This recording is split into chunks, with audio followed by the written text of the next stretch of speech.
అబ్బా! హాయ్! ఈరోజు వీడియోలో ఒక మంచి అదిరిపోయే రెసిపీతో వచ్చేసాను. అదేంటో అనుకుంటున్నారా? బేకరీలో దొరికే వెజ్ పఫ్స్ చేసి చూపిస్తాను వితౌట్ ఓవెన్‌తో. చాలామంది ఓవెన్‌లో చేస్తారు కదా! ఓవెన్ లేకుండా పొరలు ఎక్కువ వచ్చేలా చాలా క్రిస్పీగా, ఈజీగా నేను మీకు సింపుల్‌గా ఇంట్లో చేసి చూపించేస్తాను.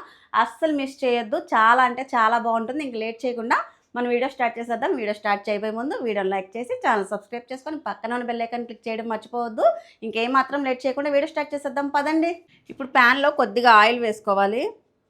ఆయిల్ హీట్ అయిన తర్వాత 2 సన్నని పచ్చిమిరపకాయ ముక్కలు, అలాగే 3 మీడియం సైజు ఆనియన్స్ని కట్ చేసుకొని వేసుకోవాలి సన్నగా.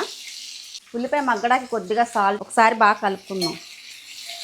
ఉల్లిపాయ కొద్దిగా మగ్గింది కదా, మగ్గిన తర్వాత ఒక క్యారెట్ సన్నగా కట్ చేసి వేసుకొని ఇందులోనే 2 టమాటాలు కూడా సన్నగా కట్ చేసి వేసుకోవాలి. కొద్దిగా కొత్తిమీర, ఒక గుప్పెడు పుదీనా.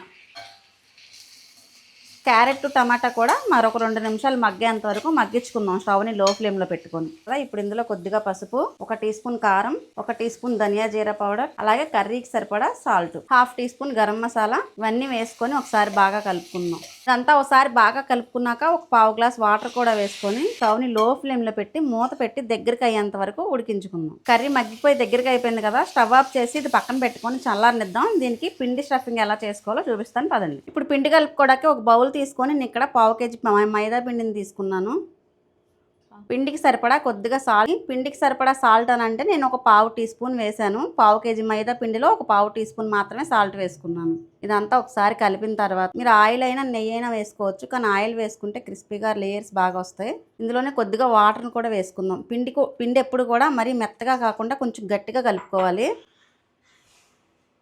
ఒకేసారి నీళ్ళని వేసుకోకండి, కొంచెం కొంచెం వేసుకుంటూ పిండిని గట్టిగా ఒత్తుకుంటూ కలుపుకోవాలి. పిండిని ఈ విధంగా గట్టిగా కలుపుకోవాలి, మెత్తగా కాకుండా. చూసారా, ఇలా నలుపుతుంటే మనకు అసలు చేతికి అంటకూడదు. పిండిని కలిపి పక్కన పెట్టేసుకున్నాం కదా, ఇప్పుడు ఒక చిన్న బౌల్ తీసుకొని ఇందులో 1 టేబుల్ స్పూన్ నెయ్యిని వేసుకోవాలి. ఇందులోనే 1 టేబుల్ స్పూన్ మైదా పిండి వేసుకొని ఇదంతా ఒకసారి బాగా కలుపుకుందాం. పిండి నెయ్యి ఇలా కలుపుకున్నాం కదా, టెక్స్చర్ ఇలా రావాలన్నమాట. స్పూన్తో వేస్తే ఇలా పడాలి. ఈ విధంగా కలుపుకొని ఇప్పుడు దీన్ని పక్కన పెట్టుకుందాం. మనం కలుపుకున్న పిండిలో ఈ సైజు ఉండలు చేసుకోవాలి పెద్దగా. దీన్ని ఇప్పుడు పూరీలా ఒత్తుకుందాం.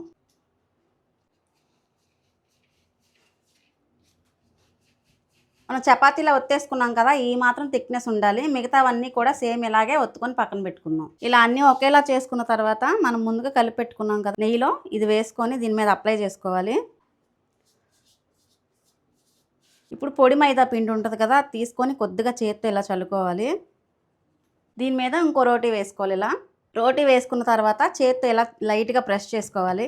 అన్నీ ఇలా చేసుకున్న తర్వాత 4 వైపుల నుంచి తీసి ఫోల్డ్ చేసుకోవాలి.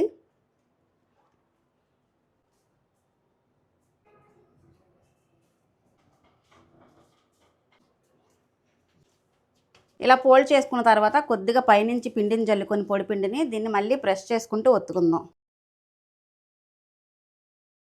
మరీ ఎక్కువ ప్రెషర్ ఇవ్వకుండా లైట్గా ఇలా ఒత్తుకుంటుండండి. ఎక్కువ ప్రెషర్ ఇస్తే పొరలు అన్నవి తక్కువ వస్తాయి, రావు సరిగ్గా. ఈ సైజ్ చేసుకోవాలి. ఇలా చేసుకున్న తర్వాత ఇక్కడ మీకు చూపిస్తాను చూడండి, ఈ మాత్రం థిక్నెస్ ఉండాలి. ఇలా ఒత్తుకున్న తర్వాత ఇప్పుడు చాక్తో ఇలా మధ్యలో కట్ చేసుకోవాలి. ఇటు కూడా అంతే సేమ్. ఇలా 4 వైపులా కట్ చేసుకున్న తర్వాత కార్నర్స్ కూడా కట్ చేసుకోవాలి. మనం ఇందాక తయారు చేసి పెట్టుకున్నాం కదా కర్రీ, ఇది సెంటర్లో వేసుకోవాలి. చేత్తో కొంచెం నీళ్ళని డిప్ చేసుకొని ఎడ్జెస్ కార్నర్స్ ఉన్నాయి కదా, ఇక్కడ వాటర్ రాసుకోవాలి 4 వైపులా. ఇది మైదా పిండి అంటుకోవడానికి, అంటే మన లేయర్స్ విడిపోకుండా అతుక్కొని ఉండడానికి. ఇప్పుడు దీన్ని నెమ్మదిగా ఫోల్డ్ చేసుకోవాలి. ఇలా వాటర్తో మనం తడి చేసుకున్నాం కదా, ఈ ఎడ్జ్లు ఇలా ఫోల్డ్ చేసేసుకోవాలి. ఇలాగే అన్ని ఫోల్డ్ చేసుకున్న తర్వాత ఎడ్జెస్ మనకి అంటించేసుకున్నాం కదా, సేమ్ ఇలాగే చేసుకోవాలన్నీ. ఇప్పుడు వీటిని డీప్ ఫ్రై చేసుకుందాం. డీప్ ఫ్రైకి సరిపడా ఆయిల్ పెట్టుకొని, ఆయిల్ ఎక్కువ హీట్ అవ్వకూడదు, గుర్తుపెట్టుకోండి. లైట్ వేడి ఉండాలి. ఇలా వదిలితే ఇలా మామూలుగా అలా కిందకి దిగిపోవాలి, చూసారా, ఇలా చేయి పెడితే కాలనంత వేడి ఉండాలి. మీడియం ఫ్లేమ్లో పెట్టుకున్నాక ఇలా పైకి ఫ్లోట్ అయింది కదా, 2 వైపులా తిప్పుకుంటూ ఇది కొంచెం గోల్డెన్ బ్రౌన్ కలర్ వచ్చేంత వరకు ఫ్రై చేసుకోవాలి. ఈ కలర్ వచ్చిన తర్వాత హై ఫ్లేమ్లో పెట్టుకొని 1 నిమిషం పాటు వేగనిద్దాం. మన పఫ్ చక్కగా ఫ్రై అయిపోయింది కదా, ఇలా వస్తే చాలు, ఇంక తీసేసుకుందాం. మిగతావన్నీ కూడా సేమ్ ఇలాగే ఫ్రై చేసేసుకోండి. బేకరీ స్టైల్లో మన పఫ్ రెడీ అయిపోయింది. చూసారా, లేయర్స్ మీకు కనిపిస్తున్నాయా ఎంత క్రిస్పీగా వచ్చినాయో? తిని చూసి చెప్తాను.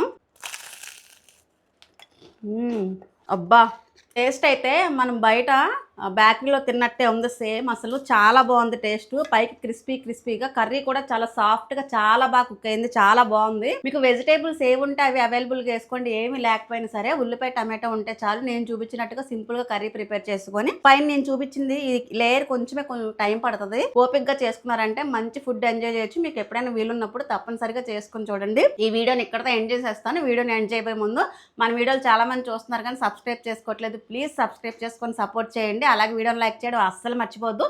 మరో మంచి రెసిపీతో మరో వీడియోలో మళ్ళీ కలుద్దాం. బాయ్.